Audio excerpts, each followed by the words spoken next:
Olá pessoal, tudo bem? Pessoal, vou aproveitar, já peço, deem o like, inscreva-se no canal e vou pedir uma coisa. Se você começou a assistir esse vídeo, assista até o final, porque quando você assiste até o final, o YouTube entende que esse vídeo ele é relevante e que ele deve ser indicado para mais pessoas, tá? Então, por favor, se você não for assistir até o final, volte uma outra hora e assista ele até o final, tá? Eu quero falar aqui de uma questão com vocês. Eu já falei sobre esse autor algumas vezes. Eu quero ler para vocês um trecho aqui, na qual ele vai falar sobre como que a elite captura o Estado para ela, né? Apesar de muitas vezes ela não estar dentro do Estado. Vamos lá. A construção de uma elite toda poderosa que habitaria o Estado só existe na realidade para que não vejamos a elite real, que está fora do Estado. Veja, o que o Gessé está falando. Essa elite real, ela não está no, ela não participa do Estado. Ainda que a captura do Estado seja fundamental para seus fins. É uma ideia que nos imbeciliza, já que desloca e distorce toda a origem do poder real. Nesse esquema, se fizermos uma analogia com o narcotráfico, os políticos são os aviõezinhos do esquema e ficam com as sobras do saque realizado na riqueza social de todos em proveito de uma meia dúzia.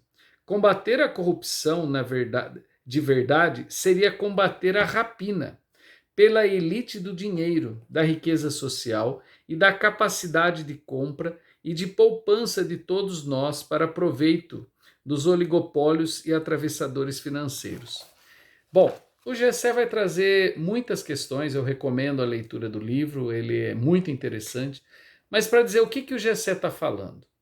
Primeiro, o problema do Brasil, né, da nossa vida em sociedade, não é a corrupção dos políticos. Com isso, não estou dizendo que a corrupção não é um problema. É óbvio que ela é um problema. Mas essa corrupção do político, e aí o Gessé genialmente, né, ele faz uma ironia, ele diz, veja, o político, ele é o aviãozinho do tráfico. Sabe aquela história? O traficante, ele não mora na comunidade, ele não mora no morro, ele não mora na favela. Ele está nos condomínios, por aí, perdido, né? Perdido não, está em algum lugar ali escondidinho, bem cuidado e tudo mais. Aquele sujeito que está lá na comunidade vendendo droga, ele não é o traficante. Ele é, no máximo, o dono da franquia. E aí, pensando na questão do Estado, da franquia, não, ele é um ele não é o dono da franquia, ele é um franqueado. O político é a mesma coisa. O que a elite faz? Ela patrocina esse político para chegar até o Estado e lá ele vai fazer o quê? Ele vai fazer ele vai invernizar, ele vai dar um ar de institucionalidade toda a corrupção, toda a grande corrupção. E o que nós vamos chamar de corrupção aqui?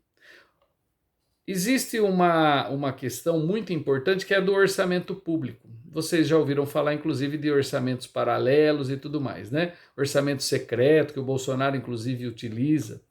Mas o orçamento secreto, na verdade, é justamente para poder aprovar o orçamento burocrático, que é ali que está a grande questão. Só para vocês terem uma ideia, Maria Lúcia Fatorelli, que é uma grande especialista em orçamento público, ela vai dizer o seguinte: 50% de tudo que arrecada nesse país é gasto para pagamento de juros, rolamento da dívida, que é mais uma invencionice, inclusive, da própria burguesia brasileira para rapinar o nosso dinheiro. Então, de cada R$ 1 que se arrecada nesse país, 50 centavos vai para sustentar essas 100 mil famílias que vivem de especulação financeira no país. Né? E aí o que acontece? Se 50% já fica ali, sobra 50%. Desses 50% que vai sobrar, você vai ter um grande gastos em folha de pagamento e tudo mais. Quer dizer, quanto que sobra, na verdade, de orçamento para fazer investimento, para fazer a mudança social, a mudança que nós precisaríamos? Menos de 20%.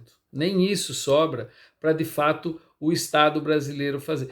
E aí o que acontece? O político que é patrocinado por essa burguesia que não participa do Estado, que é a que rapina 50% do dinheiro do povo brasileiro, o que ela faz? Ela patrocina o político que vai ficar lá, que vai dar essa característica, essa couraça de democracia, de participação. E esses políticos que estão lá, e que na grande maioria, e essa é uma outra característica do Estado brasileiro, de cada 10 parlamentares que estão lá, deputados, senadores, 7,5 são provenientes dos representantes do quê? Do sistema financeiro, do agronegócio, enfim, só ali você já tem.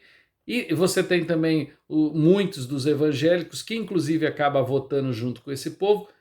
Dificilmente, raramente os deputados evangélicos defendem o trabalhador ou votam com o trabalhador. Normalmente vota pelo interesse, o que eu sinceramente não entendo que evangélico esse pessoal lê. De qualquer modo, o que significa dizer isso? Que a grande corrupção não está no dinheiro que o político rouba, que já é um problema, né, que o político desvia, mas está nessa captura que a elite faz com o dinheiro. E o que é o pior? É a classe média, porque a classe média, ela tá, vamos pensar na classe média, que são aquelas pessoas ali que ganham 5 a 20 salários mínimos. Ela tem, na questão financeira, ela está próximo do lado, morando ao lado da pobreza, mas nos valores, na visão de mundo, ela está pensando como a burguesia. Olha que pobre coitada, né? Eu me lembro de um meme que surgiu na internet que dizia assim: a elite é astuta, ela não tem ódio. Na verdade, ela terceiriza o ódio para a classe média.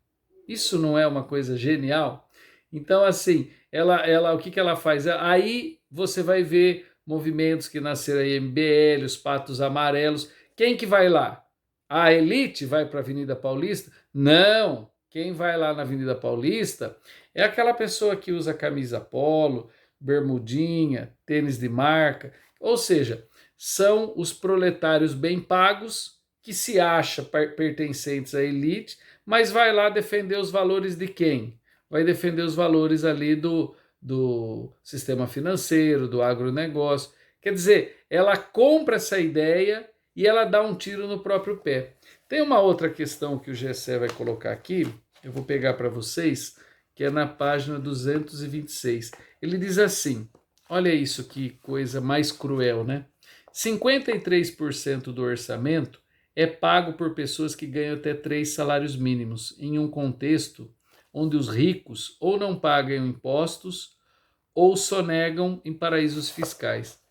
Ou seja, metade do orçamento do Estado brasileiro vem de quem ganha até 3 salários mínimos. E aí tem gente que diz assim, pobre não paga imposto, ele paga direto, porque como ele paga no consumo, o que o pobre consegue fazer? No máximo consumir, quando consegue. Só que 53% de todos os impostos do Estado brasileiro é pago por quem ganha até 3 salários mínimos, ou seja, a grande maioria da população, mais de 90% da população ganham até 3 salários mínimos, e são elas, é como se elas representam 50% de todo o dinheiro que entra para o Estado brasileiro.